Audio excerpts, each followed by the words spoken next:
Yo, it's L.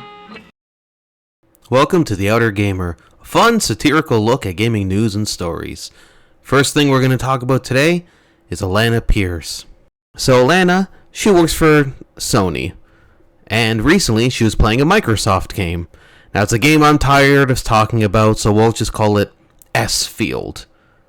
No, actually that's pretty obvious. We'll call it Star F. So, her, being a Sony employee, playing a Microsoft game, it's apparently led to a lot of angry people. As a quick side note, when I was a kid, there used to be something called ECW.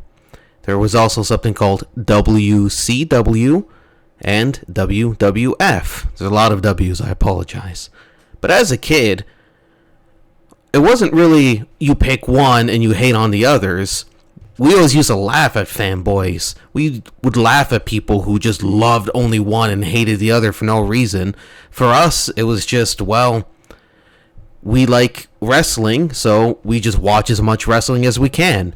If you're a video game developer, I'm going to assume some part of you likes or loves video games, so you're probably not going to stick to just one console, are you? And that's me being a kid. These people are adults who evidently are stupider than I was when I was a kid. Now, I'm not going to go ahead and say, oh, it's because she's a woman and incels are mad. That's too cheap. I'm not going to make jokes about incels. I'm really not. See, if you're choosing to be a loser and an incel, that's a worse self-burn than anything I could say about them. I can't wait until next week where these people get mad at Coca-Cola employees for drinking water. Also, where does, PC fall under for console wars? Or maybe they're just the only adults in a room full of children. And honestly, all jokes aside, Sony, Microsoft, Nintendo, any video game developer, publisher, they need each other.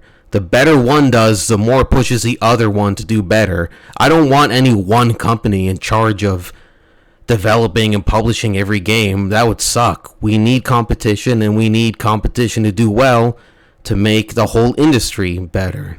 Also, Overwatch 2 just released the birthdays and ages for some of their characters. Now, I know what you're thinking. Overwatch 2 has lore? Apparently it does. Apparently the company in charge of it didn't know that because they hired writers that apparently didn't know that there was lore either, because this has led to a bunch of inconsistencies, certain, what people are saying, lore-breaking stuff. Apparently one character is technically a child soldier because of the way that it works. I don't know. I haven't played the game. Clearly I have better things to do. But this weekend, who knows? Maybe I'll play some Overwatch, play as my favorite child soldier. Now let's talk about Unity. For those of you who don't know what that is, it's basically a video game engine. Unity is something that game developers use to make games. So I googled a few games that were made with Unity. Looks like Pokemon Go, Among Us, Disco Elysium, and there's way more games that I don't have time to list. So recently, the company decided to shoot themselves in the foot and make everybody mad at them.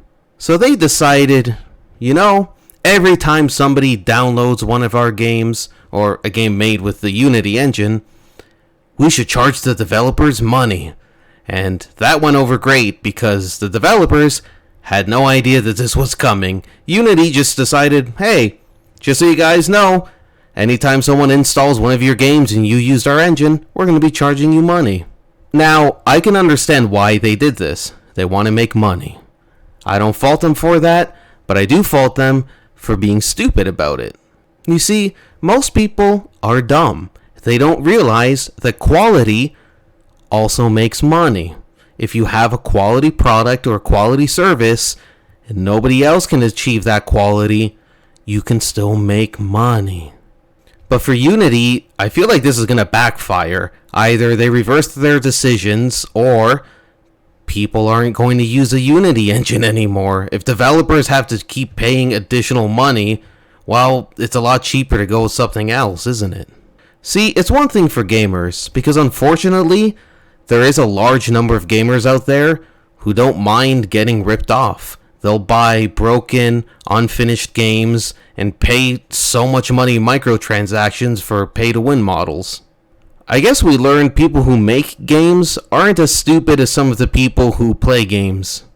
Now, Unity CEO John Riticello, I hope I said that name wrong, he once said in an interview about developers who don't over-monetize their games that they are effing idiots.